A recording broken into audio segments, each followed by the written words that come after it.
खुदा ना खास्ता बहुत आसान नहीं लगा। हलवा था अगर वाकई हलवा लगा तो अच्छी बात है, क्योंकि इस चैप्टर में जिस तरह के सवाल एक्सपेक्टेड है उसी तरह के सवाल उसमें चाहिए। तो आपने सवाल देखा, आपने कहा हाँ जब भी अच्छी तैयारी होगी ये सवाल तो किए जा सकते हैं, और ये कह के छोड़ रट्टे वाला सवाल है, क्योंकि इधर से अभी टेस्ट देना है। हाँ ठीक है, अभी टेस्ट देना है, तो इस वक्त टेस्ट के ऊपर डिस्कशन नहीं करते। आखिरी दिन हम लोगों ने बहुत ही छोटी सी बातें पढ़ी थी, याद है? रिपोर्ट वगैरह का जिक्र हुआ था, बल्कि रिपोर्ट का जिक्र भी नहीं हुआ था, सिर्फ हमने वो दो तरह की वाइंडिंग अप देखी थी, वाइंडिंग अप वॉलंटरी वाली और वाइंडिंग अप अंडर सुपरविजन। केवल ये वॉलंटरी वाइंडिंग अप आप आएंगे आए थे और आपने क्लास ली थी, तो जबानी इतना तो याद होगा कि क्या था। मैं तो यहाँ बड़े कलाबाजियां खाता रह गया था, यहाँ बड़े फनकारी अदाकारी कर करके मैं तो बड़ा कुछ बताता रहा था यार। एक वॉलंटरी वाइंडिंग अप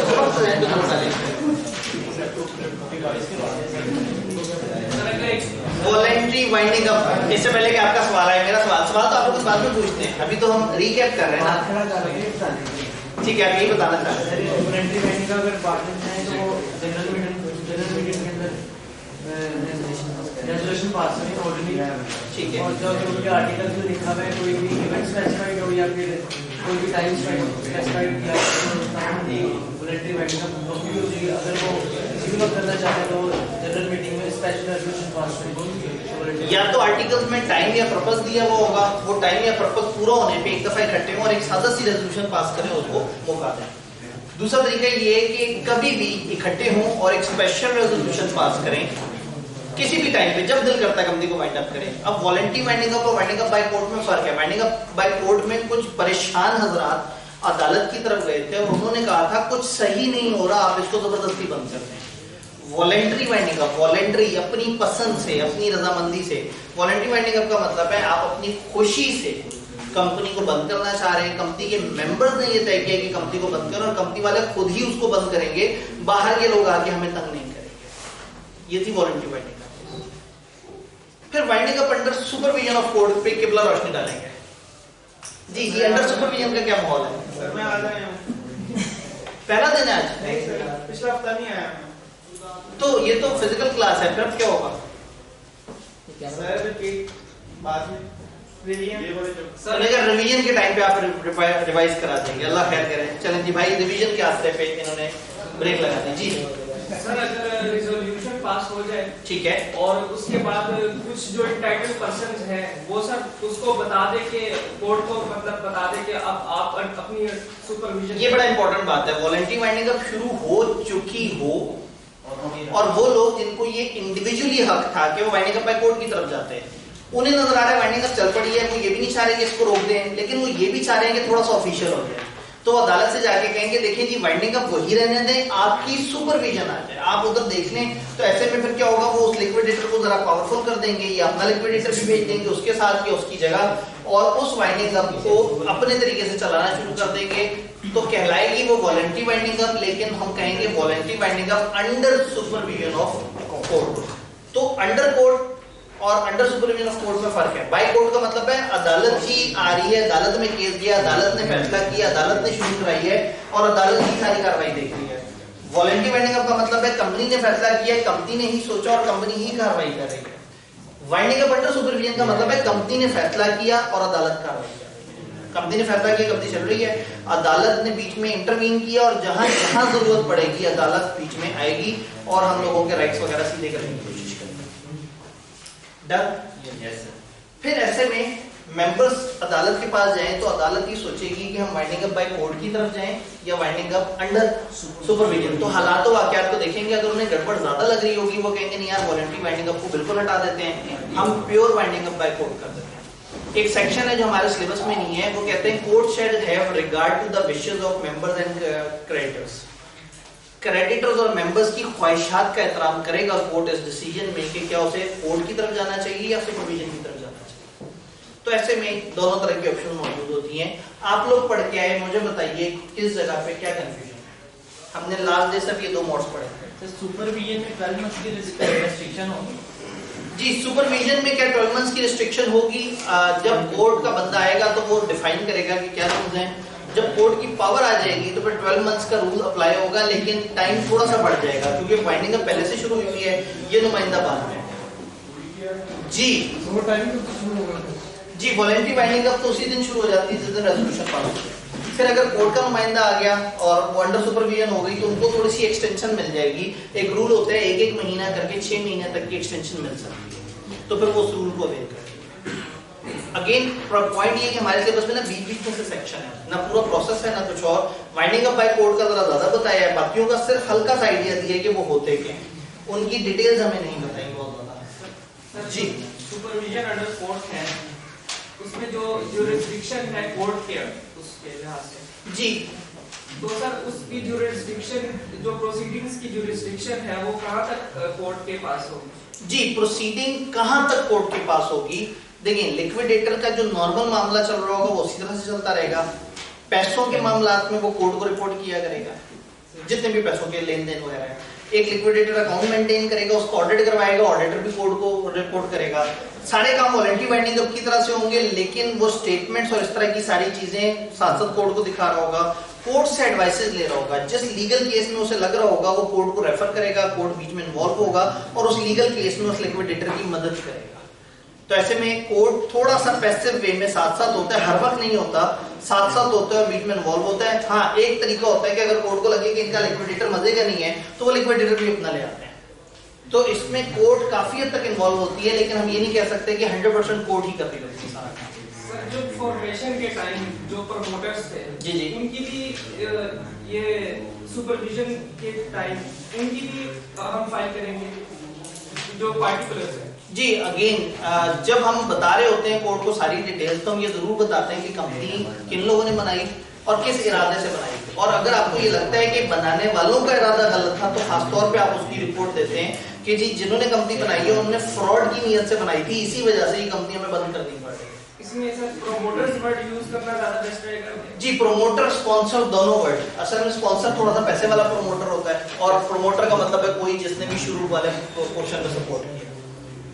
जी वाइंडिंग अप के बाकी दो मोड्स। वाइंडिंग अप को हमने बहुत ही फैला के खींच के हफ्ते पे डाला और अब पूरा वाइंडिंग अप पढ़ने के बाद अगर आप पलट के उसे देखते हैं तो आपको समझ आ जाता है कि ये तो 2 दिन में हो सकता है, ऐसे ही एक दिन में भी हो सकता था। ये आपको पढ़ने के बाद ऐसा लगा, तो मैंने तो कितनी दफा देखा हुआ था तो मुझे तो यकीन कामिल था कि हो सकता है, लेकिन आप लोगों की घबराहट से आपको बचाने के लिए कि आप परेशान ना हो जाएं तो इसलिए मैंने फिर उसको ज्यादा दिनों पे फैलाया, क्योंकि है वो बहरहाल 15 से 20 नंबर का एक क्वेश्चन। एक लाइन एक फुल स्टॉप समझना तो एक अलग बात है, समझाने पे तो हमने बहुत जोर दिया, आपने उसे रट भी लेना। अगर उसमें से आपको फॉर श्योर एक अच्छे नंबर मिल रहे हैं तो कम से कम उसको तो बहुत अच्छी तरह से दिया है। कोई सवाल अभी तक हमने जितना पढ़ा के खाते हैं, कोई सवाल मैं जरा अंदाजा लगाऊं आज हम कितना पढ़े? सर जी जी जी जब वॉलंटरी वाइंडिंग अप से कोर्ट मतलब वो कोर्ट चाहिए कि वो वाइंडिंग अप बाय कोर्ट होती है, ठीक है। तो सर उसने हेड पे एक लाइन लिखी है कि कोर्ट तब तक वाइंडिंग अप बाय कोर्ट नहीं कर सकती जब तक कि अगर राइटर और कंट्रीब्यूटर का इंटरेस्ट जो है वो मतलब इफेक्ट ना हो। बिल्कुल ऐसे ही है। जब कोर्ट शुरू करेगी उसी असल में कोर्ट मुख्तलिफ चीजें देखने के बाद इस नतीजे पे पहुंचेगी कि क्या इस वक्त हमें फुल फ्लेज अपने हाथ में चार्ज ले लेना चाहिए, और अगर चार्ज ना लिया तो कहीं ऐसा तो नहीं कि मेंबर का नुकसान हो जाए। मेंबर तो बोलना गुनाह है, कंट्रीब्यूटरी का नुकसान ना हो जाए। तो कंट्रीब्यूटरी या क्रेडिटर का अगर नुकसान अदालत को नजर आ रहा होगा तो फिर अदालत की ज्यादा ख्वाहिश होगी कि वो प्योर बाय कोर्ट की तरफ चले। जी हमारे डायरेक्टर कितना पढ़े? डायरेक्टर मुख्तलिफ सफे बहुत सारे सफे डायरेक्टर में हमारे पास है, एक भाई ने गिना 12, लेकिन मैं इसे गिनूंगा 13। असल में आपने 39 में से 27 माइनस की और 12 बना दिया, लेकिन अगर 39 और 27 दोनों इंक्लूसिव हैं तो ये 13 सफे हमारी किताब का सबसे बड़ा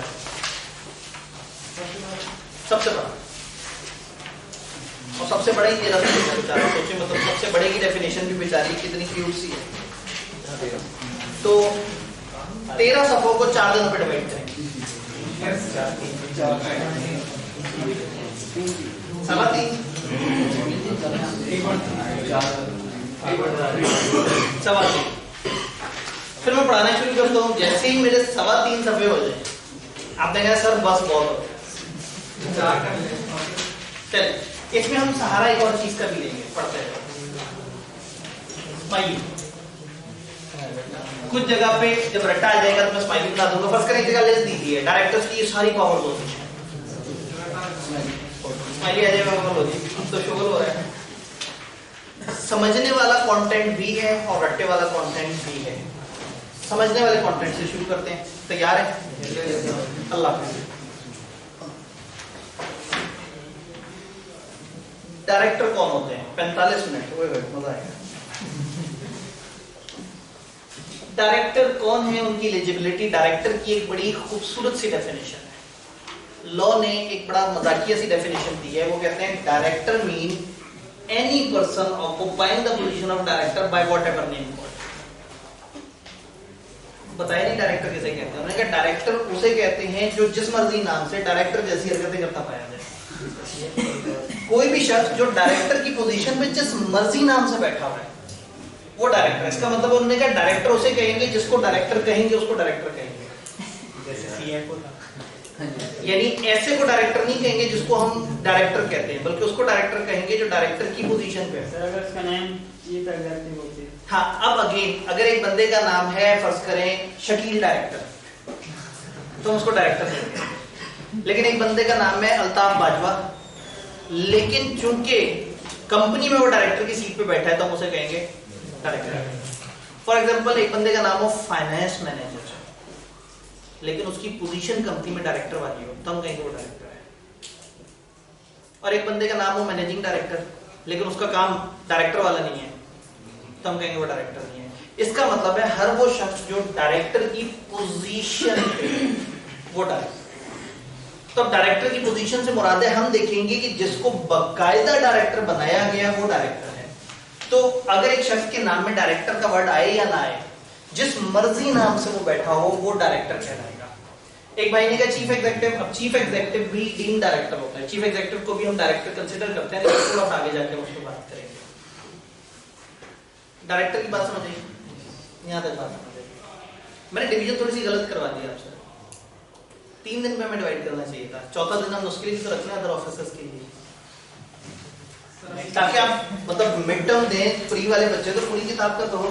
चलो कोई बात नहीं, अदर ऑफिसर्स को थोड़ा सा आगे भी शक किया जा सकता है, इतने बुरे नहीं है। नहीं तो बच्चे कहेंगे सर ने तो 10 तारीख को सिलेबस खत्म कर दिया। हाँ, मिड टर्म में पूरा सिलेबस आ गया तो हम इतने ज्यादा नहीं, हम एक चैप्टर उसमें माइनस कर देंगे 11 और जो रिजल्ट के बाद आए हैं उनका बन जाएगा ग्रैंड टेस्ट। किताब के जो 2 सबसे इंपॉर्टेंट एरियाज हैं, मतलब एक तो 15 से 20 नंबर का पोर्शन सबसे शॉर्ट में जो हो सकता है वो वाइंडिंग अप है और नया किया है, और दूसरा मीटिंग डायरेक्टर्स और अदर ऑफिसर्स, ये मिला के भी एक अच्छी वेटेज है। तो खैर डायरेक्टर समझ आया, कोई भी शख्स जो कि डायरेक्टर की पोजीशन पे जिस मर्जी नाम से बैठा है वो डायरेक्टर है।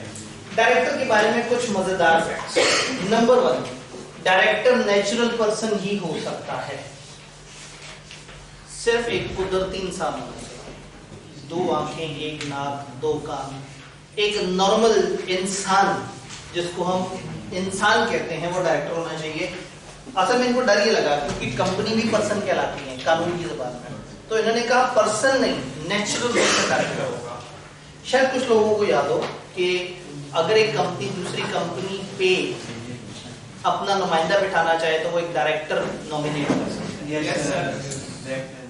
कंपनी कभी भी डायरेक्टर नहीं बन सकती, कंपनी एक नेचुरल पर्सन नहीं है। Director must be a human being, एक चलता फिरता इंसान होना चाहिए। तो अगर हम कहेंगे ना कि पीटीसीएल ने कंपनी के इतने % शेयर्स खरीदे हैं और पीटीसीएल उस कंपनी की डायरेक्टर नहीं, पीटीसीएल का फलाना इंसान नुमाइंदा उस कंपनी का डायरेक्टर। तो पहली बात है डायरेक्टर नेचुरल पर्सन होंगे। दूसरा, डायरेक्टर्स कलेक्टिवली या मेजॉरिटी से एक्ट करेंगे। जब एक दफा डायरेक्टर बन गए तो वो सब मिलके काम करेंगे। डायरेक्टर्स को कलेक्टिवली हम कहते हैं बोर्ड ऑफ डायरेक्टर्स। तो कंपनी में जब भी हम कहते हैं ना ये फैसला डायरेक्टर्स करेंगे, तो इसका मतलब है कि डायरेक्टर्स की मीटिंग होगी और मीटिंग में जो मेजॉरिटी का फैसला होगा वो फैसला माना जाएगा। डायरेक्टर 10 करोड़ वोट लेके आया है या 5 लाख वोट लेके आया है, गवर्नमेंट की तरफ से आया है या किसी और कंपनी की तरफ से आया है, कंपनी में आके सब के सब बराबर हो जाएंगे, हर डायरेक्टर के पास सिर्फ एक वोट होगा, यानी कि यहाँ सिर्फ शो ऑफ हैंड्स होता है डायरेक्टर के। डायरेक्टर में पोलिंग नहीं होगी, डायरेक्टर हमेशा बराबर माने जाएंगे। अब गवर्नमेंट का एक नुमाइंदा आया हुआ है, वो भी उतना ही बराबर है, जितना 10 करोड़ शेयर से वोट करने वाला बंदा वो भी उतना ही बराबर डायरेक्टर है। एम्प्लॉय में से किसी को डायरेक्टर बनाया हुआ वो भी इतना ही डायरेक्टर है। जब डायरेक्टर सारे एक जगह बैठेंगे तो ऐसा नहीं है कि इसको अच्छा वाला सोफा मिले, उसको हल्का वाला सोफा मिले, ये सब वहां जाके बराबर हो जाएंगे। ये ऐसे ही जैसे असेंबली मेंबरान, कोई कम वोट लेके आया, कोई ज्यादा वोट लेके आया है, लेकिन जब असेंबली में जाएंगे तो उन सबका स्टेटस हो जाएगा आपस में बराबर और उन सबको मिलेगा एक एक वोट। तो डायरेक्टर के पास एक एक वोट है। डायरेक्टर कौन लोग हैं? जो कंपनी की इंतजामिया चला रहे हैं। तो इस चैप्टर को हम 3 हिस्सों में डिवाइड कर सकते हैं। नंबर 1, डायरेक्टर आते कहाँ से, नंबर 2, डायरेक्टर को निकाल कैसे सकते हैं, और नंबर 3, डायरेक्टर्स की पावर्स, ड्यूटीज और लायबिलिटीज वगैरह किस तरह से। तो यहाँ पे हम डायरेक्टर के बारे में बेसिक्स पढ़ रहे हैं। नेचुरल पर्सन होना चाहिए, कलेक्टिवली या मेजोरिटी से काम करेंगे, हर डायरेक्टर को एक वोट मिला करेगा। डायरेक्टर वेरिएबल रिप्रेजेंटेटिव नहीं होगा। ये जुमला जिसकी आपकी किताब ने थोड़ा सा और इंटरप्रिटेशन दी है, इसकी ओरिजिनल इंटरप्रिटेशन थोड़ी सी और होती है। आपकी किताब से पूछते हैं, उनका can not claim relief from responsibility as a director in any particular area of business. Variable representative, variable कैसे कहते हैं? बदलते। ऐसा नहीं होगा कहेगा जी अच्छा यहाँ तो इस वक्त तो मैं डायरेक्टर हूँ, लेकिन उस वक्त तो मैं डायरेक्टर वाले मोड में नहीं था, उस वक्त तो मैं किसी और तरह से सोच रहा था।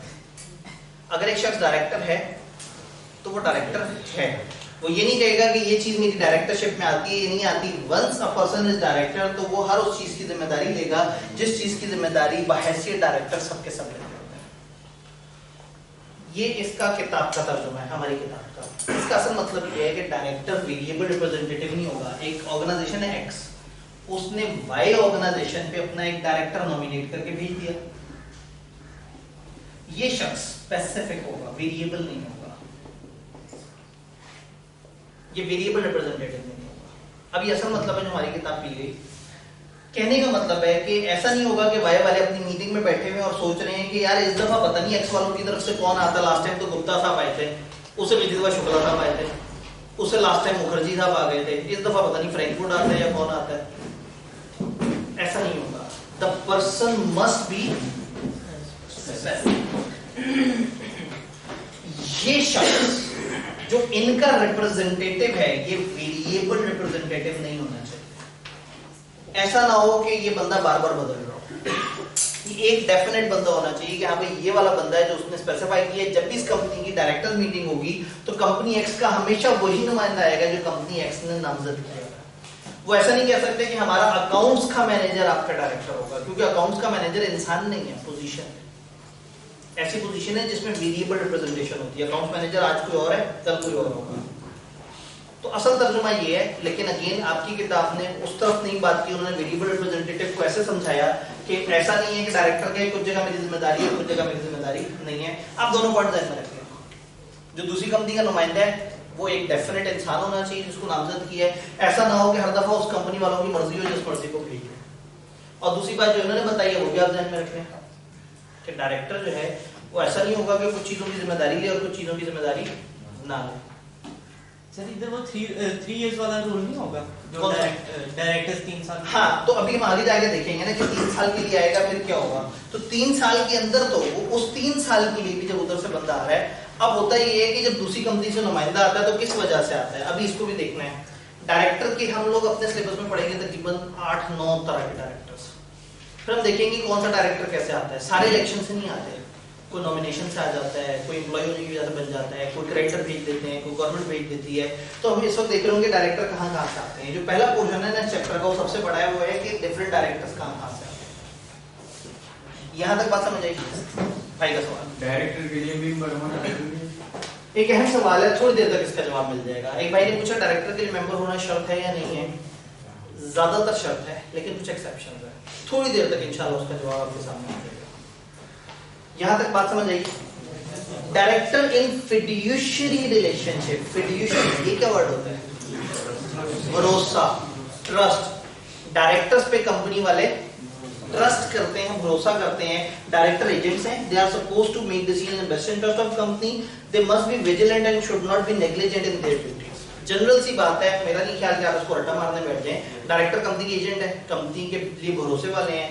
डायरेक्टर हमेशा कंपनी के वसीतन मफाद में काम करेंगे और कुछ ऐसा नहीं करेंगे जिससे कंपनी का सर शर्म से झूठ डन। अच्छा, यहाँ स्लाइडें देख के आपको ऐसा भी लगता है हम ज्यादा पढ़ रहे हैं, असल में यहाँ फैला के बड़ा बड़ा करके लिखा हुआ होता है। आपकी किताब में आधा सफा वो होता है, यहाँ पे पूरी स्लाइड। तो डायरेक्टर का हमने इंट्रोडक्शन देखा। इस सफे पे सिर्फ काम की बात ये थी कि डायरेक्टर नेचुरल पर्सन है और वेरिएबल रिप्रेजेंटेटिव नहीं है, उसके पास एक वोट है। उसके अलावा इस सफे पे कोई काम की बात नहीं थी। डन। एक स्टेप आगे चलते हैं। कम से कम कितने डायरेक्टर होने चाहिए? हर कंपनी की उन्होंने एक मिनिमम तादाद डिफाइन कर दी। उन्होंने कहा कि ये जो एसएमसी है उसमें कम से कम एक डायरेक्टर होना चाहिए।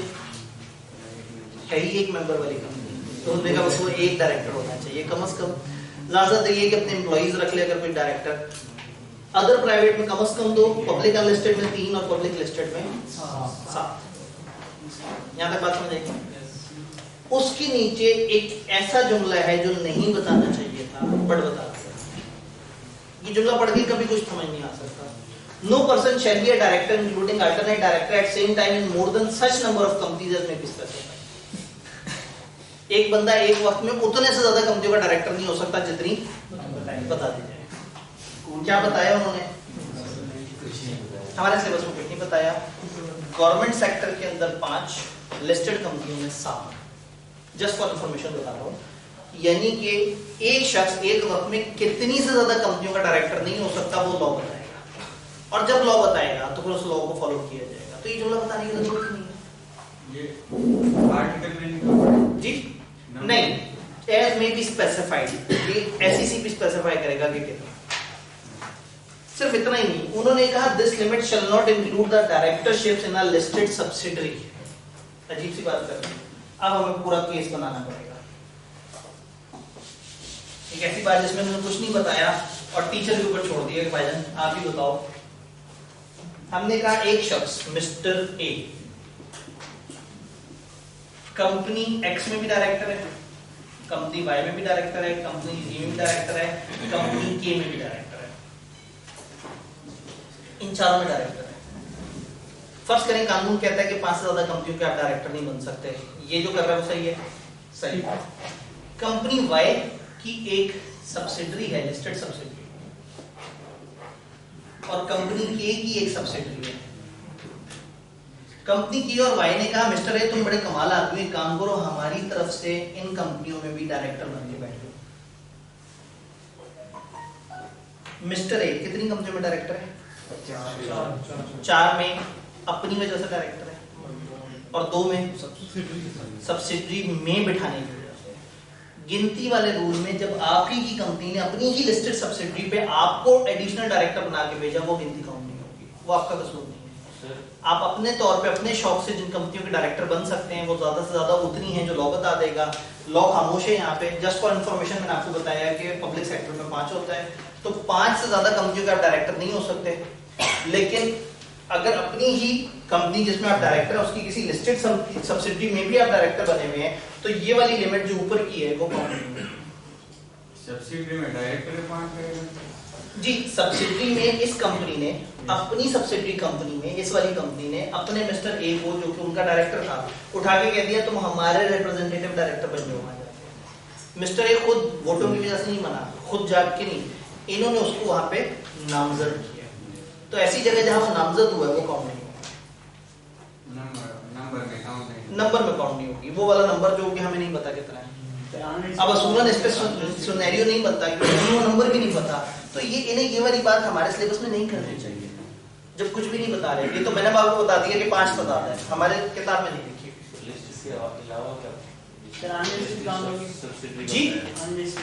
जी देखें, मैंने इसीलिए जब कहा कि इन अ लिस्टेड सब्सिडरी, तो मैं ये बोलते हुए अपने अल्फाज पे बड़ा जोर दिया। इसका मतलब है कि चले मैं एग्जांपल चेंज करता हूँ। मैं कहता हूँ सिर्फ पब्लिक कंपनी पे ये पाबंदी है कि वो ये काम नहीं कर सकती। और आप अगर आगे से सवाल पूछें सर प्राइवेट कंपनी पे है या नहीं रेस्ट्रिक्शन, तो मैं आपसे क्या कहूँगा, मैंने सिर्फ पे बहुत जोर दिया। तो मैं आपसे कह रहा हूँ ये ऑप्शन कहाँ है, कहाँ काउंट नहीं होगी। तो अब अगर आप कहें सर वो सब्सिडरी ना हो कोई और हो तो अप्लाई होगी, आप कहेंगे सर सब्सिडरी हो बट लिस्टेड ना हो, मैं कहूंगा नहीं, क्योंकि मैंने बड़ा जोर देके दो अल्फाज लिखे, लिस्टेड सब्सिडरी। तो जो आपकी अपनी लिस्टेड सब्सिडरी है सिर्फ वहां पे मुमान्य, वहां पे वो नंबरिंग नहीं। अगर अनलिस्टेड है या सब्सिडरी नहीं है तो फिर वो नंबरिंग होगी। तो ये चीज असूलन नहीं डिस्कस होनी चाहिए, लेकिन बस इसलिए डिस्कस कर दी कि खुदा ना खास्ता कुछ सिनेरियो ना बना लें। तो खाली लिस्टेड या खाली सब्सिडी उसमें काउंट नहीं ना हो। जी जी बिल्कुल, मतलब उसमें ये रूल काउंट नहीं होगा लेकिन काउंटिंग होगी, क्योंकि रूल ये है कि काउंटिंग करनी है और ये रूल काउंट नहीं होगा। सर रिव्यू के टाइम आपको बताना चाहिए, रिव्यू के टाइम पे ये चीजें बतानी चाहिए थी, बिल्कुल सही कह रहे हैं। ये वाला पॉइंट मैं अब तक 4 रिव्यूज में पिछले भेज चुका हूं। मैं 2013 से इस पॉइंट पे रिव्यू कर रहा हूं कि ये बनता नहीं है, लोगों के नहीं बनता, लेकिन वो उनको मुनासिब नहीं लगा। जी consent to act as director, किसी डायरेक्टर को उसकी रजामंदी के बगैर डायरेक्टर नहीं बना सकता। डायरेक्टर वही होगा जिससे पूछा गया होगा आप डायरेक्टर बनना चाहते हैं, यानी ऐसा नहीं होगा हम कल को किसी भी बंदे का नाम नामजद करते हैं उसे डायरेक्टर बना देते हैं और वो बेचारा अपने घर बैठे बैठे सोच रहा हो यार मैं कहां बैठे बैठे फंस गया। किसी डायरेक्टर को इलेक्ट करने के लिए, सिलेक्ट करने के लिए, नॉमिनेट करने के लिए, रिप्रेजेंटेटिव बनाने के लिए, डायरेक्टर को जिस मर्जी रूट से आप डायरेक्टर की सीट पे बिठा रहे हैं ना, जब तक उसकी रजामंदी नहीं है वो डायरेक्टर नहीं।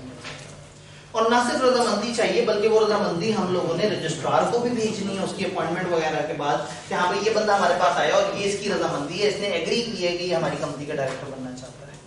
क्योंकि डायरेक्टर्स की जिम्मेदारी है, हम खुद ही से अपनी कंपनी के कागजों में लिख दें फलाना हमारा डायरेक्टर है और कल को कोई गड़बड़ हो जाए और वो डायरेक्टर को अदालत बुला लेगा आप तुम भरो, तो ऐसे में रूल ये है कि डायरेक्टर की रजामंदी होगी तो वो डायरेक्टर बन सकता है। जी सर रजिस्ट्रार को 21 दिन में बताना पड़ेगा, 15 दिन, जहां लॉ ने जितने दिन बताए होंगे हम उसका एहतराम करेंगे। Company shall file such consent to registrar within 15 days of the date of appointment या इलेक्शन, जो भी केस है डायरेक्टर या चीफ एग्जीक्यूटिव वगैरह जो भी है हमने इतने दिनों में बताया। तो ये बेसिक्स है, बेसिक्स चलती जा रही है और मजेदार है, तो बेसिक्स को थोड़ा सा आगे बढ़ाते हैं, फिर आते हैं डिफरेंट तरह की कैटेगरी ऑफ डायरेक्टर्स की तरफ। कौन कौन डायरेक्टर नहीं बन सकता? कुछ लोग हैं लॉ ने मना कर दिया खबरदार आप डायरेक्टर नहीं बन सकते। छोटी सी लिस्ट है, स्माइली पहले से मौजूद है यहाँ, लेकिन मैं आपको साथ साथ बता दूं माइनर ये कौन होता है? 18 साल से छोटा बच्चा। नॉर्मली कुछ केसेस में 21 साल भी होता है लेकिन हम अभी उसकी गहराई में नहीं उतर रहे, तो छोटा बच्चा माइनर नहीं बन सकता। ओके, अनसाउंड माइंड, दीवाना, पागल, मजनू, कोई ऐसा शख्स जो कि अपने होशो हवास में ना हो। बिजनेस लॉ के अंदर इसके मुख्तलिफ वर्ड्स पढ़े जाते हैं, ल्यूनेटिक या इस तरह से करके, हम अभी इसकी गहराई में नहीं उतर रहे। वो बंदा जिसका दिमागी तवाज़ुन ठीक ना हो वो डायरेक्टर नहीं बन सकता। अब 2 फेजेस हैं इंसॉल्वेंसी के, याद है इंसॉल्वेंसी क्या होती है? एक बंदा कह देता है कि मैं दिवालिया हो गया, तो अदालत मान लेती है फौरन से दिवालिया हो गया। नहीं, अदालत पहले पूरा हिसाब किताब करती है उसके एसेट्स वगैरह, उसके बाद फिर उसके एसेट्स वगैरह एक बंदे के हवाले कर दिए जाते हैं ऑफिशियल असाइनी, फिर ऑफिशियल असाइनी उस बंदे के सारे मामला को देख रहा होता है। तो अगर एक शख्स ने अदालत को अप्लाई कर दिया, उसने कहा कि मैं चाहता हूं कि मुझे इंसॉल्वेंट डिक्लेयर करें, इसका मतलब है माली मुश्किलात का शिकार है, वो डायरेक्टर नहीं बन सकता किसी कंपनी में। एक बंदे ने अप्लाई कर दिया और उसका केस दरमियान में, वो भी अनडिस्चार्ज इंसॉल्वेंट है, अभी उसकी सारी लायबिलिटीज अदा नहीं हुई, तो वो भी डायरेक्टर नहीं बन सकता। इसका मतलब है आपने अप्लाई किया हुआ हो, आपको इंसॉल्वेंट डिक्लेयर कर दिया गया हो, आप दरमियान के फेज में हो, जब भी इंसॉल्वेंसी से रिलेटेड कोई भी डिस्कशन होगी डायरेक्टर इनएलिजिबल हो जाएगा। डन। अगेन मैं सिर्फ पॉइंट्स की गहराई में उतर रहा हूं आपकी तसल्ली के लिए, वरना आपने रट्टा मारना है कि बताएं कौन कौन से लोग हैं जो डायरेक्टर नहीं बन सकते। तो माइनर नहीं बन सकता, अनसाउंड नहीं बन सकता, वो जिसने अप्लाई किया हुआ है कि उसको एडजुडिकेट किया जाए, उसको डिक्लेयर कर दिया जाए इंसॉल्वेंट और उसकी एप्लीकेशन पेंडिंग है, या वो जिसका केस अभी चल रहा है अनडिस्चार्ज इंसॉल्वेंट, ऐसा इंसॉल्वेंट जिसके अभी तक मामला सारे सही से डिस्चार्ज नहीं हुए। तो आसान अल्फाज में इंसॉल्वेंसी के किसी भी फेज में कोई भी शख्स डायरेक्टर नहीं बन सकता। Then convicted by a court of law for an offense involving moral turpitude. moral turpitude basically एक ऐसी चीज को कहते हैं जिसमें आपने इखलाकी गिरावट से काम लिया हो, आपने कुछ ऐसा किया हो जो इखलाकी तौर पर मुनासिब हरकत नहीं है। अगर एक डायरेक्टर पे इस चीज पे अदालत में फर्द जुर्म आयद हो गई हो कि डायरेक्टर ने गैर इखलाकी हरकत की, तो ऐसे शख्स को किसी कंपनी का डायरेक्टर बनने का कोई अधिकार नहीं है, क्योंकि उसने मॉरल टर्पिट्यूड किया है। गैर अखलाकी हरकत करना मना नहीं है, साबित होने पे वो, क्योंकि अगर ये कहते कि जो हर बंदा जो गैर अखलाकी हरकत करता है वो डायरेक्टर नहीं बन सकता, फिर तो शायद ही हमें कोई फरिश्ता मिले डायरेक्टर बनने के लिए। तो हम कह रहे हैं ऐसा डायरेक्टर जो फड़ा जाए और जिसको कन्विक्ट कर दिया जाए, मुजरिम डिक्लेयर, मुजरिम होता है जिसपे इल्जाम लगा होता है, कन्विक्ट का मतलब है जिसपे फर्द जुर्म आयद हो गई है। वो जज भाई ने हथौड़ा मार के कह दिया हो कि दफा फलाना के तहत इसको दफा कर दिया जाए, तो वो शख्स है कन्विक्टेड। कोई भी गैर अखलाकी, और फिर किताब ने सोचा कि आपको समझ नहीं आएगा तो उन्होंने कहा अच्छा that is contrary to community standard, वो चीज जो कम्युनिटी के नॉर्मल स्टैंडर्ड्स के खिलाफ हो, गंदी गंदी बातें करता हो और जस्टिस या इंसाफ के खिलाफ हो। एग्जांपल उन्होंने कह दिया मर्डर या किडनैपिंग। मुझे नहीं समझ आता ये कहां से एग्जांपल निकाली है हमने मॉरल टर्पिट्यूड की, लेकिन बहरहाल उनको ठीक लगा तो हमने भी उनको फॉलो करते हुए एग्जांपल दी। तो अगर डायरेक्टर किसी ऐसी वजह से कन्विक्ट हो which is a moral turpitude, अब आपसे ये नहीं पूछा जाएगा मॉरल टर्पिट्यूड के अंदर क्या बात है, और ना ही ऐसा होगा कि एक सिचुएशन बता के आपसे कि हाँ भाई बताओ क्या ये मॉरल टर्पिट्यूड है। हाँ ये हो सकता है वो कहेंगे एक डायरेक्टर पे इतने अरसे पहले एक केस चला था मॉरल टर्पिट्यूड का, वो शख्स अभी डायरेक्टर बनना चाह रहा है, तो आप कहेंगे रुक जाओ बस ये शख्स नहीं बन सकता। इसके लिए उस तरह से टाइमलाइन डिफाइन नहीं है। मतलब अगर गैर अखलाकी है तो वो हमेशा ही एक आध जगह पे 10 साल की रिक्वायरमेंट है कि 10 साल बाद बंदा सुधर जाता है, लेकिन हर जगह ये केस चला था, साबित हुआ ना हुआ। वर्ड कन्विक्ट का मतलब है फर्द जुर्म आयद हो।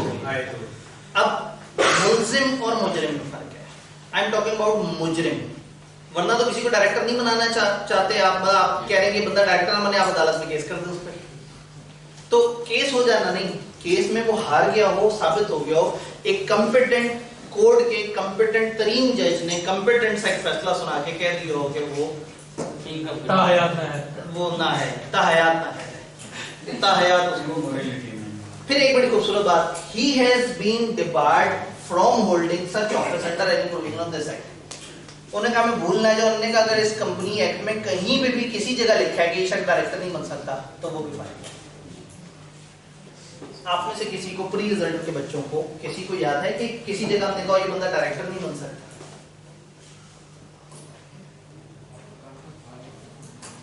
किसी जगह हमने पढ़ा हो कि अच्छा ये कर दिया, ना ना ना अब तुम डायरेक्टर नहीं बन सकते।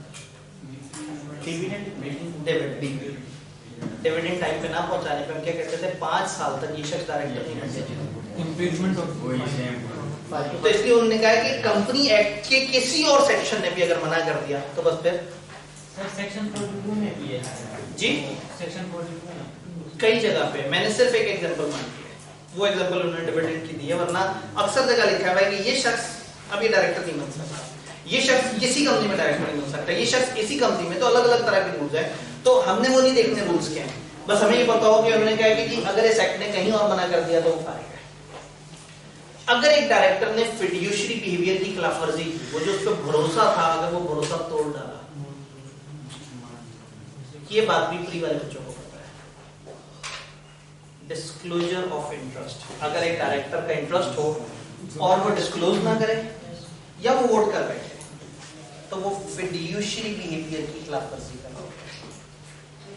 उसी सेक्शन को रेफर करके लॉ ने कहा कि अगर डायरेक्टर ने फिड्यूशरी बिहेवियर की खिलाफवर्जी की, पोस्ट वालों ने बाद में वाली बात पढ़नी है, तो एक जगह है कानून में जहां उन्होंने कहा ये हरकत फिड्यूशरी बिहेवियर आपने खराब कर दिया, तो अगर डायरेक्टर ने वो हरकत की जो कि हम चैप्टर नंबर 10 गालबन उसमें जाके पढ़ेंगे, तो उसने फिड्यूशरी बिहेवियर की खिलाफवर्जी की है पिछले 5 साल, यहाँ 5 साल की यहाँ तक बात समझ आएगी। अब लॉ का गुस्सा देखें, does not hold anti national tax number, उन्होंने कहा अगर फाइलर नहीं है तो वो डायरेक्टर नहीं बन सकता, अगर उसके पास प्रॉपर नंबर नहीं है। अब इस जुमले को इंटरप्रेट करते हुए अक्सर चार्टर्ड अकाउंटेंट्स कहते हैं कि यहाँ फाइलर नहीं है, सिर्फ रजिस्टर होना जरूरी है, तो बस रजिस्टर हो जाए आप एलिजिबल हो जाएंगे। लेकिन एक बंदा जो टैक्स के डोमेन में ही रजिस्टर नहीं है वो डायरेक्टर नहीं बन सकता। ये बात समझ आएगी। इसके अलावा कुछ और चीजें भी हैं। ये लिखने के बाद कुछ शर्मिंदा होगा, उन्होंने कहा SCCP can give exemption in this, इस रिक्वायरमेंट में ना वो कह सकते हैं कि अच्छा एक छोटी कंपनी है, बेचारे 4-5 दोस्तों ने मिलकर शुरू की है, अब वो बेचारे क्या इस वक्त जो है वो अपने आप को रजिस्टर कराए, उनका तो कोई जरिया माश ही नहीं है, तो कुछ जगह वो चाहे तो रिलैक्सेशन दे सकते हैं जब आप उनको साबित कर दें कि आपको जरूरत नहीं है। समझ आ रही है? तो जब आप उन्हें साबित कर दें कि उनको जरूरत नहीं है, माफ कर सकते हैं। ये कहने के बाद लोगों को अचानक से जोश चढ़ा, उसने कहा नॉट अ मेंबर। अगर एक शख्स मेंबर नहीं है तो वो डायरेक्टर नहीं है।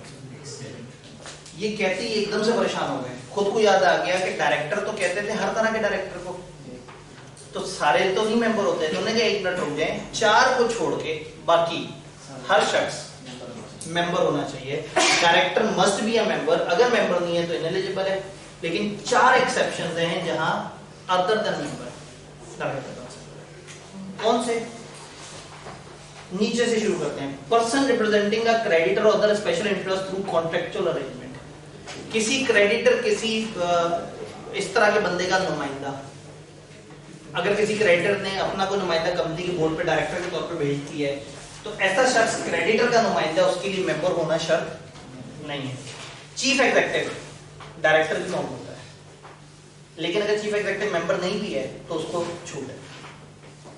Whole time director who is an employee of the company, ये जो फुल टाइम एम्प्लॉई डायरेक्टर होते हैं ना, HR director, finance director, marketing director, इन लोगों के लिए भी शर्त नहीं है कि वो मेंबर हो। अब person representing a member who is not a natural person, कोई ऐसा इंसान जो रिप्रेजेंट कर रहा है एक मेंबर को। कैसे मेंबर को? हु इज नॉट अ, एक कंपनी दूसरे कंपनी के ऊपर शेयर रखती है, वो कंपनी कहती है मैंने इनका डायरेक्टर बनना है, वो तो नहीं बन सकती डायरेक्टर, वो क्या करेंगे? नुमाइंदे को भेजेंगे। जिस नुमाइंदे को भेजा है इसके लिए मेंबर होना शर्त नहीं है।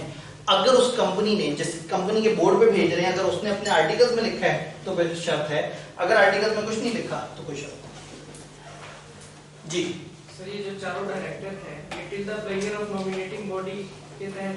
जी बिल्कुल, ये जो चारों तरह के डायरेक्टर है ना, इनका टेन्योर, इसमें से चीफ एग्जीक्यूटिव का टेन्योर 3 साल का है, बाकियों का टेन्योर एग्रीमेंट के मुताबिक होता है। भेजने वाले ने, अभी मैंने टाइप ऑफ डायरेक्टर और उनकी अपॉइंटमेंट के रूल्स पे अभी तक बात नहीं की, भाई ने सवाल पूछा तो मैं उसको जवाब दे रहा हूं। कौन कौन डायरेक्टर नहीं बन सकता? माइनर, अनसाउंड, इंसॉल्वेंसी की किसी पेज पे, मॉरल टर्पिट्यूड पे जो पकड़ा जाए, इस एक्ट ने किसी और जगह कह दिया, फिड्यूशियरी बिहेवियर की खिलाफवर्जी की और टैक्स के अंदर रजिस्टर ना हुआ हो, या मेंबर ना हो। मेंबर ना हो पे हमने मजीद थोड़ा सा घबरा के कुछ और बातें भी करना शुरू कर दी। तो ये 4 लोग मेंबर नहीं भी हैं तो ये डायरेक्टर बन सकते हैं। एम्प्लॉय वाला डायरेक्टर, क्रेडिटर वाला डायरेक्टर, किसी और कंपनी ने कहीं बिठाया डायरेक्टर वो, और चीफ एग्जीक्यूटिव। यही बात समझ आ रही है? So, ये जो फर्स्ट पॉइंट है इसमें समझ आएगा, नॉट अ नेचुरल पर्सन। जी पर्सन, अब पर्सन, ये पर्सन से मेरी मुराद है डायरेक्टर। एक ऐसा director who is representing a member, जो कि किसी और मेंबर को रिप्रेजेंट कर रहा है। कौन से मेंबर को? ये मेंबर क्या क्या लिखा हुआ है? Who is not a natural person. Company Y ने अपने मिस्टर ए को नॉमिनेट कर दिया इस कंपनी में। इस कंपनी का मेंबर कौन थी? कंपनी कंपनी में तो ये कैसा मेंबर है? नेचुरल पर्सन है, ये नॉट नेचुरल पर्सन। आर्टिफिशियल। ये बंदा, ये वाला पर्सन अगर किसी और शख्स को जो नेचुरल पर्सन है नॉमिनेट करता है, तुम यहाँ पे जाके बैठो, तो इस बंदे के लिए मेंबर होना शर्त नहीं है, क्योंकि ये तो ये मेंबर है ना सर, ये तो अपना नुमाइंदा भेज रही है, तो वो जो नुमाइंदा भेजे उसके लिए मेंबर होना शर्त नहीं है। मैं आपको याद कराता हूँ, मीटिंग में भी हमने कहा था कि अगर एक कंपनी किसी भी शख्स को भेज दे दूसरी कंपनी की मीटिंग में, इवन शायद एक सवाल भी आया था कि जिसमें ना वो मेंबर था ना वो एम्प्लॉय था, फिर भी रिप्रेजेंट कर रहा था, तो हमने कहा था कर सकता है। जी यहाँ से सवाल। कंपनी या बॉडी कॉर्पोरेट की देखिए, जी कंपनी या बॉडी कॉर्पोरेट ही तो नॉट नेचुरल पर्सन है। तो हम यही कह रहे हैं कि अगर एक कंपनी या कोई भी बॉडी कॉर्पोरेट, कोई भी तरह की कंपनी अगर दूसरी कंपनी की मेंबर है और वो अपने एक ऐसे शख्स को भेज देती है जो मेंबर नहीं भी है, तो लोगों को मसला है। सिर्फ एक जगह मसला होगा, अगर उस कंपनी, टारगेट कंपनी जहां वो गया उन्होंने वो क्वालिफिकेशन शेयर दिखाई जी सर, मॉरल टर्पिट्यूड ही ऑफेंस ऑफ इमोरलिटी। जी, सिर्फ ऑफेंस, यानी कि अगर उसने कुछ और ऐसा किया हुआ है जो कि इस मॉरल टर्पिट्यूड में नहीं आता, तो उसके ऊपर हम उसे मना नहीं कर रहे। फिर ये नीचे वाला तो नहीं हो सकता। क्या चीज? मर्डर किडनैपिंग है मर्डर किडनैपिंग वाला। हाँ, मतलब कहने का मतलब ये तो हमारी किताब ने एग्जांपल्स दी हैं, वैसे हमें नहीं पता क्या होता है। पेपर में आएगा, वो कहेंगे डायरेक्टर ने ये हरकत की, हम क्या कहेंगे? हम कहेंगे अगर ये हरकत मॉरल टर्पिट्यूड है तो ये फाइन। वैसे क्रिमिनल ऑफेंस के तो यहाँ कोई नहीं है। क्रिमिनल नहीं है, मैं यही तो कह रहा हूँ कि मॉरल टर्पिट्यूड की सबसे फजूल एग्जांपल जो दी है किताब ने दी अगर हम ये कहें सर के इमोरलिटी में इन्वॉल्व हो, इमोरलिटी में ऐसे इन्वॉल्व हो कि कन्विक्ट हो जाए, इस लेवल का इमोरल बिहेवियर हो कि अदालत कहेगी यार ये क्या किया आपने, और उसके ऊपर वो मुजरिम डिक्लेयर कर दें। तो एक ऐसा शख्स जिससे एक्सपेक्टेड नहीं था कि वो ऐसा कुछ गलत हरकत करे, ना सिर्फ उसने की बल्कि फड़ा भी दिया, तो अब वो प्रैक्टिकली क्रिमिनल ऑफेंस वाले को तो डायरेक्ट बनाया जाता है। प्रैक्टिकली क्रिमिनल ऑफेंस में जो क्राइम करता है उसको कोई और लॉ वही मना कर देता है कि not trust anything contained in any other law, तुम कुछ भी नहीं कर सकता। और फिर इन्होंने ये लिखा है ना कि उसको इस एक्ट ने किसी और जगह मना कर दिया, इसी एक्ट में एक जगह लिखा है कि अगर कोई शख्स फलाना फलाना कानून की खिलाफवर्जी करता है वो इधर भी नहीं कर सकता। मजे की बात है कि हमने याद करना था, ये तो मैं एडिशनल मतलब सपोर्ट सर्विसेज प्रोवाइड कर रहा था तर्जुमे और तशरीह वाली, लेकिन अदरवाइज ये एक लिस्ट है जिसको याद करना है। अंडरस्टैंडिंग भी जरूरी है, केस स्टडी बना के पूछी जा सकती है। ये चैप्टर में ऑलरेडी इतना कुछ है कि वो मतलब उनको रट्टे से ही इतना कुछ मिल जाता है जो बच्चों को भूला हो। क्या ये बात समझ आई? किताब का भी पेट नहीं भरा, उन्होंने कहा ये तो हो गया नॉर्मल। अगर लिस्टेड कंपनी हुई तो दो एक्स्ट्रा बातें हैं, वो क्या है? अगर किसी कोर्ट ने, अब ये लिस्टेड कंपनी, सिर्फ लिस्टेड कंपनी की बात हुई है, अगर किसी कॉम्पिटेंट कोर्ट ने उस बंदे को डिफॉल्टर डिक्लेयर कर दिया है जी आपने फाइनेंशियल इंस्टीट्यूशन के पैसे देने हैं, अगर एक ऐसा शख्स जिसको कोर्ट कहते हैं कि यार तुमने तो फलाना के साथ गबन किया है, तुम तो डिफॉल्टर हो, तुम तो पैसे नहीं दे सके, तो ऐसा शख्स लिस्टेड कंपनी का डायरेक्टर बनने के कारण, एक ऐसा शख्स जिसने इतना बड़ा डिफॉल्ट किया है कि अदालत ने उसे कह दिया कि तुम डिफॉल्टर हो, तो जो इस लेवल पर डिफॉल्ट करेगा लिस्टेड कंपनी का डायरेक्टर बनने का हक वो खो देगा। इसी तरह से अगर आप ब्रोकरेज के बिजनेस में हो, स्टॉक एक्सचेंज का वो नहीं होता जो ब्रोकर होता है जिसको पता होता है कि कंपनियों में क्या चल रहा है, जो कि कंपनियों के पैसे लगवाता है। अब लिस्टेड कंपनी का एक डायरेक्टर वो कंपनी के अंदर बैठा है, उसको पता है कंपनी की गेमिंग क्या चल रही है। यही अगर ब्रोकर हुआ ना तबाही कर देगा, क्योंकि उसको तो 2 महीने पहले ही पता है कि कंपनी लॉस अनाउंस करने वाली है, लॉस अनाउंस करेगी, कंपनी की शेयर की वैल्यू गिर जाएगी। इसको तो 5 महीने पहले पता है कि हम कितना डिविडेंड देने लगे हैं। जैसे ही अच्छा डिविडेंड होगा मार्केट में लोग कहेंगे यार उस कंपनी ने बड़ा अच्छा रिटर्न दिया, उसमें इन्वेस्ट करते हैं। तो अगर यही ब्रोकरेज के बिजनेस में हुआ तो ये तो अपने अंदर की खबरों की वजह से तूफान मचा देगा। तो डायरेक्टर ब्रोकरेज हाउस का बिजनेस ना करता हो, यानी ब्रोकर का बिजनेस ना करता हो, स्पाउस भी ना हो ऐसे किसी शख्स का, उसकी बीवी भी अगर ब्रोकर है तो भी गलत है। और स्पॉन्सर डायरेक्टर और officer of a corporate brokerage house, कोई कॉर्पोरेट कोई कंपनी है जो ब्रोकरेज की है, ये उसका भी कोई स्पॉन्सर वगैरह ना हो, तो डायरेक्टर लिस्टेड कंपनी का वो नहीं हो सकता जो खुद ब्रोकर है, उसकी बीवी या उसके शौहर ब्रोकर है, या वो किसी कंपनी जो ब्रोकरेज का काम करती है उसके साथ उसका ऑफिसर डायरेक्टर या स्पॉन्सर लेवल का काम होता है। क्या ये बात समझ आई? यस सर ये अगर स्ट्रीट में लगेगा डायरेक्टर, ठीक है तो वहाँ भी तबाही है जी। अगर ये अनलिस्टेड में डायरेक्टर लगेगा तो ये तबाही फेर सकता है या नहीं? क्योंकि अनलिस्टेड कंपनी के तो शेयर्स मार्केट में ही, तो शेयर मार्केट में किसके हैं? लिस्टेड, तो इसलिए लिस्टेड कंपनी में सिर्फ मुआवजत है। तो अगर खाली लिस्टेड का पूछा जाए तो ये 2 हैं। और अगेन हो सकता है एग्जामिनर आपसे कहे जरा बता दो एक लिस्टेड कंपनी है कौन कौन उसका डायरेक्टर नहीं हो सकता, तो पिछले वाले सारे ये तो और ये 2। अगर वो कहें कि वो कौन से अलग से पॉइंट हैं जो सिर्फ लिस्टेड पे एप्लीकेबल है, तो बस ये during the period of directorship भी हो सकता है। जी, during the period of directorship उसने किया तो उसे फॉर्म निकाल दिया। आने से पहले हम चेक करेंगे ये पॉइंट, और ड्यूरिंग डायरेक्टरशिप भी अगर उसने इनमें से कोई हरकत की तो वो फारिग हो जाएगा। सर डिफॉल्टर और इंसॉल्वेंट पर्सन क्या है? डिफॉल्टर और इंसॉल्वेंट पर्सन में क्या फर्क है? डिफॉल्टर का मतलब है जो पैसे दे सकता है और दे नहीं रहा। इंसॉल्वेंट का मतलब है जिसको अदालत ने कहती है ये तो दे सकता ही नहीं। तो डिफॉल्टर है फ्रॉडियर के पैसे नहीं दे रहे। क्लियर? यस। नीचे एक छोटा सा जुमला और इटैलिक करके लिखा हुआ है। किताब में जब इस तरह से इटैलिक करके कुछ लिखा नजर आए तो समझ जाएंगे मेरी बिल्कुल ख्वाहिश नहीं थी कि मैं इसको यहाँ पे लिखता, सिर्फ मजबूरी है कि आप लोग बाद में ये ना कहें आपकी साहब की किताब में नहीं लिखा हुआ, IKF की किताब में लिखा हुआ है, तो इंतहाई मजबूरी में if any person being an undischarged insolvent act as chief executive or director of a company, एक बंदा जो वो undischarged insolvent है और वो फिर भी एज चीफ एग्जीक्यूटिव या डायरेक्टर काम करता है, he shall be liable to imprisonment for a term not exceeding 2 years और टू अ फाइन और टू बोथ।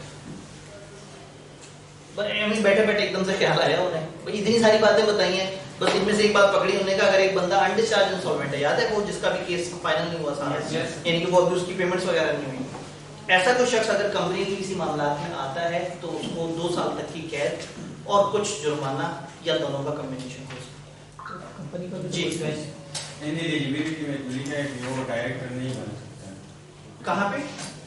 इनएलिजिबिलिटी में लिखा है कि इंसॉल्वेंट हो तो वो डायरेक्टर नहीं बन सकता। ठीक है, सही है। या फिर लिखा है कि चीफ एग्जीक्यूटिव या डायरेक्टर। हाँ, अगर ऐसा बंदा एक्ट करे, यानी हमने कहा कि ये नहीं कर सकते, यस सर। और फिर भी आ गया और करना शुरू कर दिया काम, तो एक तो कानून की खिलाफवर्जी की, हमने कहा जी आपको अलग से हम ये सजा भी देंगे, बाकी सजाएं तो अपनी जगह, आपने अनडिस्चार्ज इंसॉल्वेंट होने के बावजूद एज चीफ एग्जीक्यूटिव या डायरेक्टर कैसे काम किया, तो ये कर नहीं सकता, लेकिन फिर भी अगर जबरदस्ती आके बैठ जाए और कर ले तो फिर कानून में उसको सजा देंगे। तो ये जितना भी हमने पढ़ा ये बेसिक्स है कि डायरेक्टर बेसिकली है क्या, किस बंदे को कहते हैं, किस तरह से। अब डायरेक्टर कई तरह के अलग अलग रूटों से आने वाले बड़े मजे मजे के डायरेक्टर, एक एक करके हम डायरेक्टर्स को देखते हैं कि वो क्या क्या हैं, किस तरह से। यहाँ तक सारी बात समझ आ रही है? ये रटने वाली लिस्ट है, पिछले पेज का हमने थोड़ा सा लॉजिकल बातें पढ़ी थी। डायरेक्टर्स की डिफरेंट किस्में, अब इंटरेस्टिंग हो रहा है, वो जो शुरू वाला बोर पोर्शन तक खत्म हो गया। कंपनी का पहला डायरेक्टर कहाँ से आएगा? कंपनी के लोग जब कंपनी को रजिस्टर करा रहे होंगे ना, तो उसी वक्त बता देंगे कि हम लोगों में से ये 2-3 ऐसे हैं जो डायरेक्टर होंगे। कंपनी जिस वक्त अपने मेमोरेंडम आर्टिकल्स वगैरह डॉक्यूमेंट भेजती है ना कि हमारी कंपनी को रजिस्टर करें, जिस वक्त कंपनी को आप रजिस्टर बिल्कुल शुरू में इनकॉर्पोरेट करा रहे होते हैं, उस वक्त आप जब अपनी कंपनी के कवायद देखते हैं कि हमारी ये कंपनी होगी, वहीं आप कुछ बंदों का जिक्र कर देते हैं। आप कहते हैं जिस दिन हमारी कंपनी बनी ये हमारे चंद लोग हैं जो डायरेक्टर बन जाएंगे। तो जिस दिन कंपनी को सर्टिफिकेट ऑफ इनकॉर्पोरेशन मिलता है, उसी दिन कंपनी के वो लोग जिनका नाम दिया हुआ था एप्लीकेशन में, वो खुद ब खुद डायरेक्टर्स बन जाते हैं। तो पहले डायरेक्टर्स का नाम आपने स्टार्टिंग इनकॉर्पोरेशन डॉक्यूमेंट में लिखा होता है, और ये लोग कंपनी की पहली AGM तक डायरेक्टर रहते हैं। पहली AGM पे ये रिटायर हो जाते हैं, फिर इलेक्शन कराते हैं। तो इसका मतलब है जब कंपनी पहली दफा बनेगी तो इलेक्शन नहीं करवाएंगे भाई, जब बनाए ही ये चंद लोग रहे और इन्हीं को पता है कि हम किसको चाहते हैं, तो इलेक्शन की क्या जरूरत है? जब वो कहेंगे ना हमारी कंपनी का ये नाम होगा, ये एड्रेस होगा, फलाना ऐसे होगा, फलाना ऐसे होगा, वही बताते हैं कि ये हमारे कंपनी के 4 डायरेक्टर्स होंगे, ये उनके कवायद। तो अब आपसे कोई पूछे कंपनी के फर्स्ट डायरेक्टर कहाँ से आते हैं? इलेक्शन से। आप कहेंगे नहीं, बस उनके नाम दे दिए जाते हैं। There particular shall be submitted along with documents for incorporation, और उसके बाद चाहे तो आप एडिशनल डायरेक्टर ला सकते हैं, लेकिन जो फर्स्ट डायरेक्टर है वो वही कहलाएंगे जो at the time of registration आपने उनको बता दिया, और ये फर्स्ट AGM तक रहेंगे। फर्स्ट AGM पे रिटायर हो जाएंगे, उसके बाद 3-3 साल के लिए डायरेक्टर आया करेंगे। तो डायरेक्टर की किस्मों में से एक फर्स्ट डायरेक्टर, एक एम्प्लॉय डायरेक्टर, उस पर बात नहीं करेंगे। एम्प्लॉय डायरेक्टर कौन होगा? जो फुल टाइम डायरेक्टर है, जो कंपनी का नौकर है, कंपनी का एम्प्लॉय हर वक्त बैठा हुआ है। सर एम्प्लॉय डायरेक्टर ही होली डायरेक्टर होगा? जी, सिर्फ एम्प्लॉय डायरेक्टर ही ऐसा है जो होली फुल टाइम डायरेक्टर है, बाकी डायरेक्टर फुल टाइम नहीं है, सिर्फ मीटिंग्स में आते हैं, अटेंड करते हैं और चले जाते हैं। अभी हम डायरेक्टर की कुछ किस्में देखेंगे तो आगे वो वाली बात भी देखेंगे। कुछ डायरेक्टर इलेक्शन से आते हैं। इलेक्शन से कैसे आते हैं? मैं नॉर्मली कहता हूँ कि अगर इलेक्शन का प्रोसेस याद करना है ना, तो 7 का टेबल आपको याद होना चाहिए। 7 5 क्या होता है? आप लोगों से मैं 7 का पहाड़ा पूछता हूँ।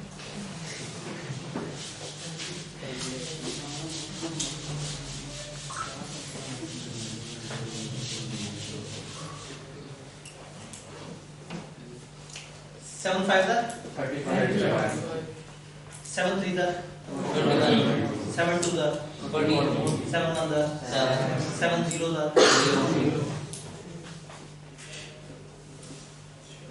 जीरो के साथ माइनस लगाए ना लगाए आपको पता फर्क नहीं पड़ता। याद है कुछ मैथ? ठीक है, एजीएम से बात होगी। अगर एजीएम डेट 0 पे है तो -35, -21, -14, -35 का क्या मतलब होगा? 35 दिन पहले। -14 का मतलब होगा 14 दिन पहले। अब प्रोसेस सुन लेना, बड़ा मजेदार है। इलेक्शन कैसे होता है? जिस एजीएम में इलेक्शन होना है, इलेक्शन होता है हर 3-3 साल बाद। पहली दफा वाले डायरेक्टर तो फर्स्ट एजीएम पे रिटायर हो जाते हैं, उसके बाद पहली एजीएम पे लाजमी इलेक्शन होता है, और हर 3-3 साल बाद इलेक्शन होता है। जैसे पाकिस्तान में 5 साल बाद इलेक्शन होता है, आईकेएफ में 4 साल बाद इलेक्शन होता है, इसी तरह से कंपनियों में 3-3 साल बाद इलेक्शन होता है। इस इलेक्शन का प्रोसेस क्या है? एजीएम जिस पे इलेक्शन होने उससे कम से कम 35 दिन पहले मौजूदा डायरेक्टर्स सीटें फिक्स करेंगे कि कितनी सीटों पे इंतखाब होगा।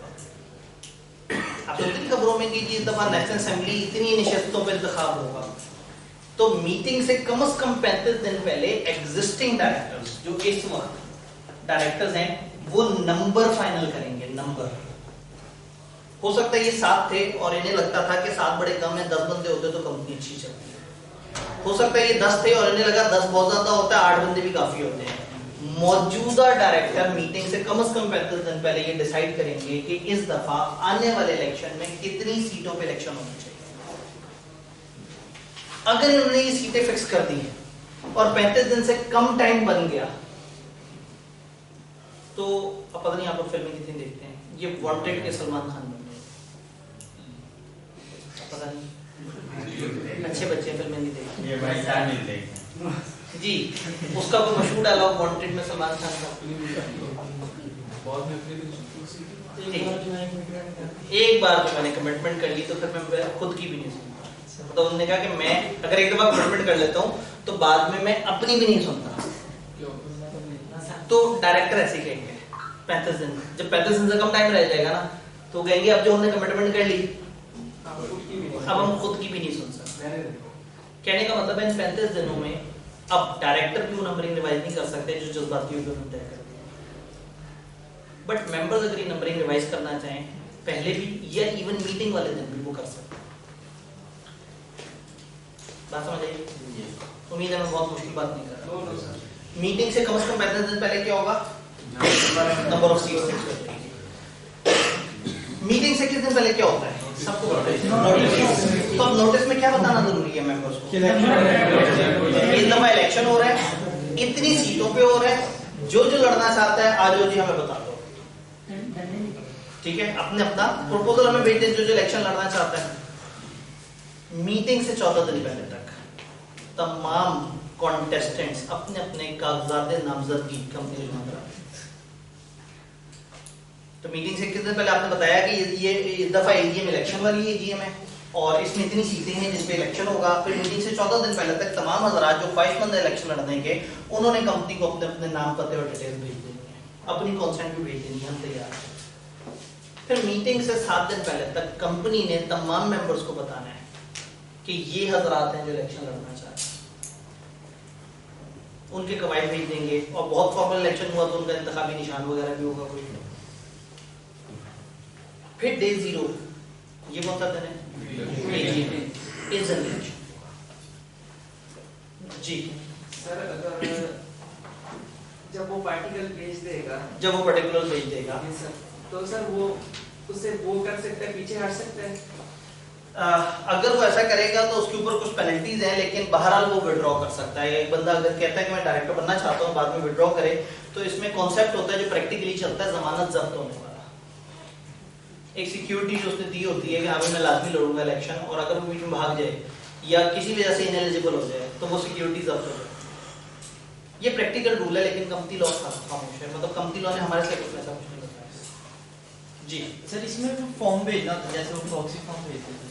जी, इसमें देखें आपने तमाम डायरेक्टर्स को कहना है कि ये आपने ये पर्टिकुलर यानी कि जब नोटिस आएगा तो नोटिस बताएगा कि ये इलेक्शन होना है और जितने लोग इलेक्शन लड़ना चाहते हैं वो अपनी फलाना डिटेल्स हमें भेजते हैं, लेकिन इसमें फॉर्मेट कोई नहीं भेजते। वो लोग अपने अपने तरीके से अपनी सारी डिटेल्स कंपनी को भिजवा देते हैं। किसी के ड्राफ्ट के प्रपोजल दे सकते हैं? नहीं, कॉन्सेंट उसी बंदे की होनी जरूरी है जो इलेक्शन लड़ना चाह रहा है। क्लियर? Yes sir. अंग्रेजी देखते हैं। In first AGM, all first directors shall retire and election of directors shall be held afterward election shall be held after 3 years। पहले एजीएम पे पहले वाले डायरेक्टर रिटायर हो गए और उसके बाद 3 साल बाद इलेक्शन हुआ करेगा। Company limited by guarantee may reduce the period through articles. Limited by guarantee चाहे तो ये 3 साल वाली मुद्दत कम कर सकती है। ठीक है, हमने सुन लिया। इलेक्शन का क्या प्रोसेस है? Directors company shall fix number of directors at least 35 days before general meeting as directors are to be elected. उसके बाद ये नंबर ऑफ डायरेक्टर चेंज नहीं कर सकते except prior approval of members से पूछ के कर सकते हैं। मेंबर्स कर सकते हैं, डायरेक्टर्स नहीं कर सकते। नोटिस भेजा जाएगा, नोटिस में नंबर ऑफ इलेक्टेड डायरेक्टर्स कौन से हैं वो बताए जाएंगे कि कितनी सीटों पे इलेक्शन होना है, और बताएंगे कि इस दफा ये 10-12 हजार आते हैं जो रिटायर हो रहे हैं उनके नाम भेजे जाएंगे। रिटायरिंग पर्सन भी दोबारा से एलिजिबल है, वो डायरेक्टर बन सकता है। जो लोग कॉन्टेस्ट करना चाहते हैं इलेक्शन को, वो अपने पर्टिकुलर कंपनी को 14 दिन पहले जमा करा देंगे।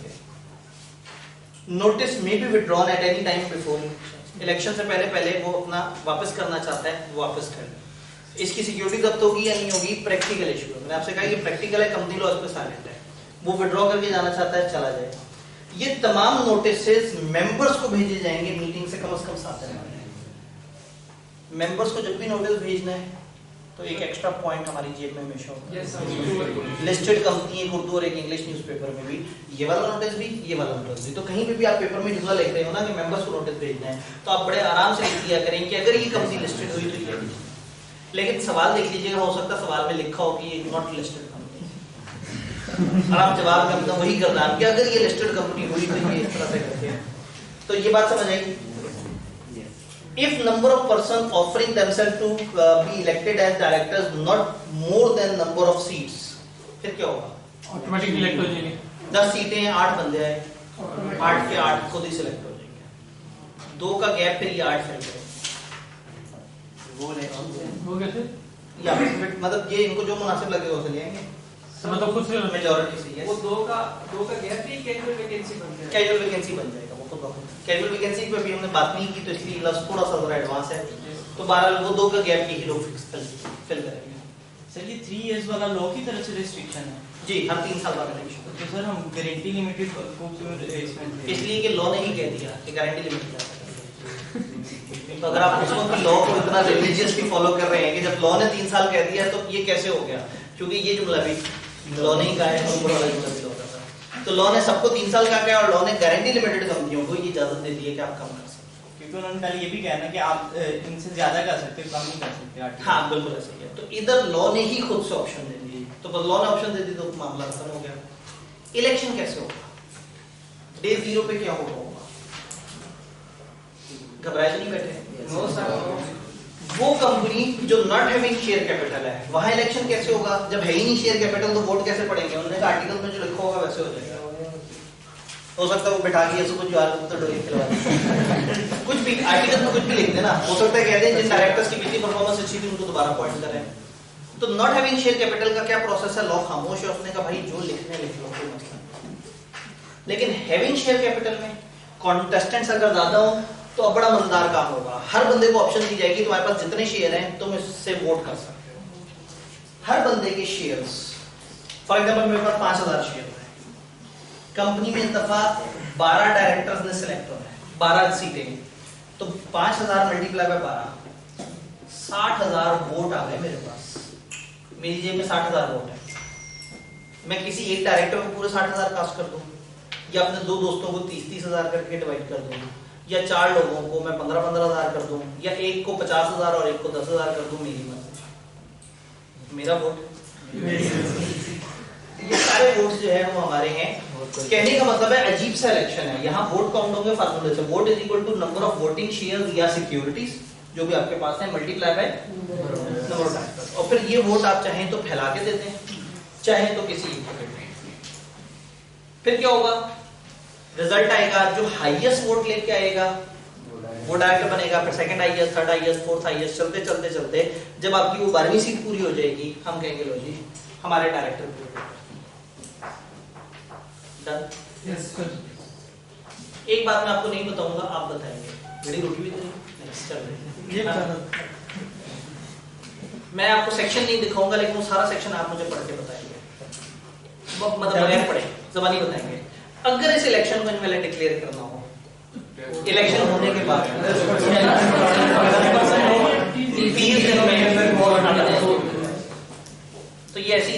हल्की सी बात है कि ये मुझे बताने की जरूरत नहीं है, ये यूनिवर्सल रूल आपको समझ आ गया, तो फिर ब्रेक लगाते हैं। इससे पहले कि आप लोग मुझे जालिम और जाबिर कंसीडर करें, हम लोगों ने क्या पढ़ा?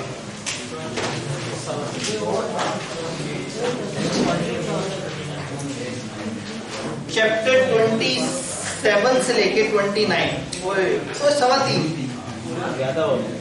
नहीं पूरे सवा 3 वाजिब, ठीक है। तो हम लोगों ने पेज 27 से 29 तक पूरा पढ़ा और 30 पेज पे हमने उसका एक पाइया पोर्शन पढ़ा, 4 में से 1। तो अगर हम इसी एवरेज से स्कोर करते रहेंगे तो हम 4 दिन में चैप्टर खत्म कर सकते हैं। आपकी क्रिकेट लीग आ रही है जी